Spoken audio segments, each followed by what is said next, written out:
Pendistribusian Kartu Indonesia Pintar bagi anak dari keluarga tidak mampu hingga saat ini belum tuntas dilakukan. Direktur Jenderal Pendidikan Dasar dan Menengah Kementerian Pendidikan dan Kebudayaan Hamid Muhammad mengatakan 1,7 juta dari total 17,4 juta Kartu Indonesia Pintar yang sudah disalurkan belum sampai ke tangan siswa. Hamid menyatakan pengiriman 1,7 juta KIP yang belum sampai ke tangan siswa itu terkendala di tingkat kecamatan atau kelurahan. Menurutnya, pihak distributor yang seharusnya mengirimkan langsung kepada siswa atau rumah tangga sasaran justru mengirimkannya ke kelurahan atau desa. Kemendikbud mendesak penyedia jasa pengiriman agar KIP sampai ke penerima sesuai batas waktu pada 23 Agustus 2016. Berdasarkan data kementerian pada 2016, terdapat 17,9 juta sasaran penerima KIP. Mereka masing-masing adalah sekolah dasar 10,3 juta penerima, SMP 4,3 juta penerima, SMA 1,3 juta penerima, dan SMK 1,8 juta penerima. KIP merupakan implementasi dari Program Indonesia Pintar atau PIP yang menjadi program prioritas pemerintah dalam bidang pendidikan. Tujuan PIP adalah memperluas jangkauan layanan pendidikan, terutama dalam membantu anak berusia 6 hingga 21 tahun yang tidak memperoleh akses pendidikan yang layak. Tim Liputan Berita 1. Pemirsa, Kementerian Pendidikan dan Kebudayaan kini tengah mendorong penyaluran Kartu Indonesia Pintar atau KIP kepada seluruh siswa sasaran.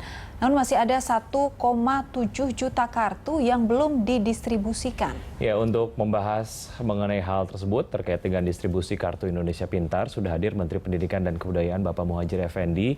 Apa kabar Pak? Selamat datang di studio kami. Terima kasih sudah hadir. Dan juga pengamat pendidikan Indra Karismiaji. Apa kabar Mas Indra? Terima kasih sudah hadir. Saya ke Pak Menteri terlebih dahulu. Pak Menteri, kalau dilihat dari data yang kemudian tadi saya sempat baca, sebetulnya sudah ada yang dilaporkan kepada pemerintah lah ya, 18 juta kartu sudah terdistribusi kepada siswa. Sudah dicek apakah memang betul-betul sudah terdistribusi atau ini mungkin ya khawatirnya adalah ini hanya angka di atas kertas saja Pak. Gitu, Pak Menteri, seperti apa?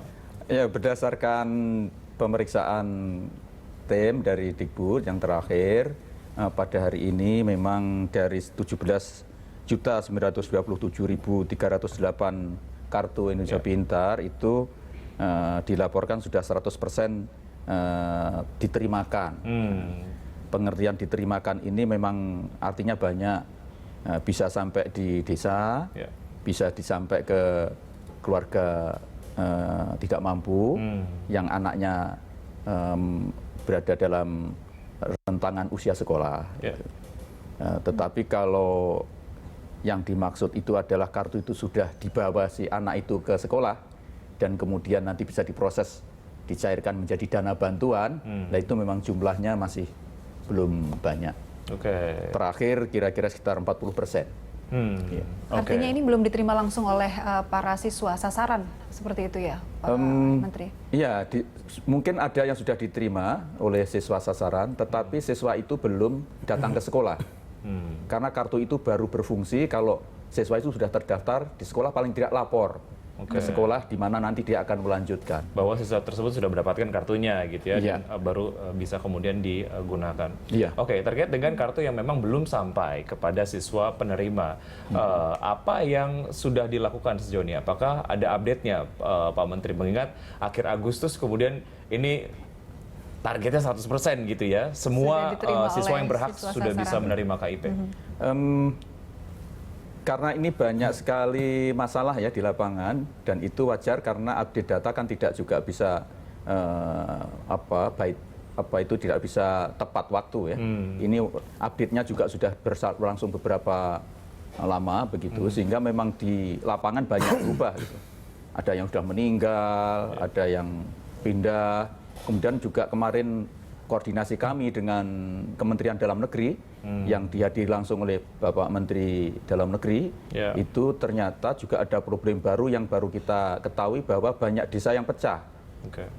Pemecahan desa-desa itu juga sangat mengganggu update data kami. Artinya perlukan pemutakhiran data. Pemutakhiran data, dan ini kita terus dari hari ke hari terus kita pantau perkembangannya. Dan yang terakhir kami sudah berkoordinasi dengan pihak Kementerian Dalam Negeri, karena aparat desa dan kelurahan itu kan di bawah Kementerian Dalam Negeri.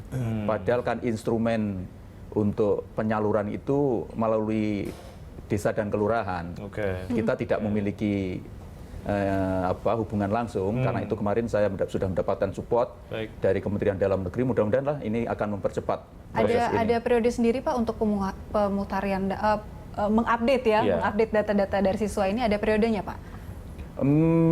Atau dilakukan sebetulnya kemarin kita beri batas waktu 30 Agustus karena kita akan segera membuat kebijakan baru untuk mempercepat ini. Tetapi akan kita lihat perkembangan 1-2 minggu ini.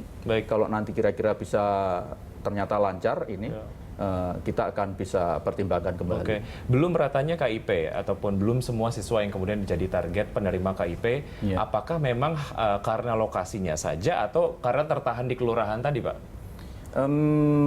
Banyak alasan sih, termasuk juga karena ada yang tertahan di kelurahan dan sekarang ini sudah kita selesaikan berdasarkan laporan dari pihak distributor. Katanya sudah 100%, tetapi tentu saja ini juga akan kita cek lagi apa betul gitu.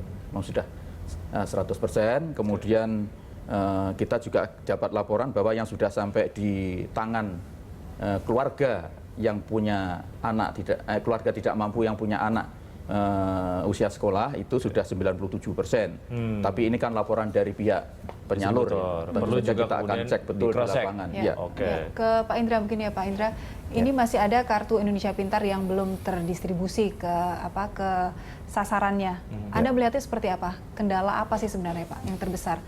Pertama kita harus sadari ini kan satu program baru. Dan satu program baru kita mengharapkan itu untuk sempurna itu nggak akan mungkin terjadi, nggak akan pernah terjadi. Apalagi tapi kita salahnya berharap ini akan sempurna gitu ya, banget ini masuk juga dalam program Nawacita Presiden Jokowi juga. Betul, artinya itu membutuhkan satu proses, ya kan, satu proses. Ini proses sudah dimulai sekarang, kan kita akan evaluasi apa problemnya. Yang jelas problem pertama adalah data. Saya yakin data, walaupun dikatakan datanya ngambil 2015, tapi setahu saya data itu sebenarnya diambil tahun 2011 datanya. Berarti kalau kita ngambil angka anak usia 6 sampai 21 tahun di tahun 2011, berarti sekarang sudah ada yang menikah, sudah ada yang umur 25, ada yang sudah lewat kan begitu. Tapi datanya masih itu, ya kan? Berarti kan tidak tepat. Nah, disinilah mulai bagian dari konsolidasi data ternyata apa yang dibutuhkan. Problem yang kedua adalah data ini kan juga tidak satu. Pak Muhadjir dan tim di Mendikbud punya data Dapodik yang isinya adalah anak yang sekolah. Sedangkan Kartu Indonesia Pintar ini arahnya untuk juga mendorong anak yang belum sekolah mau sekolah kan gitu. Jadi datanya ngambil dari kementerian lain. Nah, konsolidasi data itu kan nggak mudah, ya kan? Antar dirjen aja pasti susah konsolidasi, apalagi antar kementerian kan begitu. Nah, ini harapan saya sih masyarakat Indonesia juga mengapresiasi apa yang dilakukan oleh pemerintah, mengawasi juga, tapi jangan hanya menuntut kan begitu. Artinya kita ini butuh proses lah, kita lihat. Kartu Indonesia Pintar ini kan pengembangan dari program Pak Jokowi dulu di Jakarta waktu beliau menjadi gubernur dengan Kartu Jakarta Pintar. Ini pun sampai hari ini itu masih mencari bentuk untuk apa sih yang paling tepat. Tapi secara waktu yang kemudian berjalan lah ya, sejauh ini gitu. Apakah memang membutuhkan waktu segitu lama, Mas Indra? Indonesia itu luas sekali, 17.000 pulau. Gitu. Jadi ini terkendala dengan luas wilayah juga ya, Mas Indra? Iya. Artinya kita yang tadi saya katakan, kita sama-sama evaluasi, ya kan? Memang betul janji Pak Jokowi itu bentuknya Kartu Indonesia Pintar karena melihat Jakarta dulu. Tapi apakah nanti pelaksanaan ini yang paling efektif, itu yang harus kita kaji bersama. Karena hanya untuk mengantarkan kartunya saja kesulitan sekali kan gitu. Belum nanti masalah pencairannya, masalah sosialisasi pencairan dan itu masih akan ada problem. Kita akan bahas hal-hal tersebut di segmen berikutnya. Kami akan segera kembali, tetap di Lunch Talk.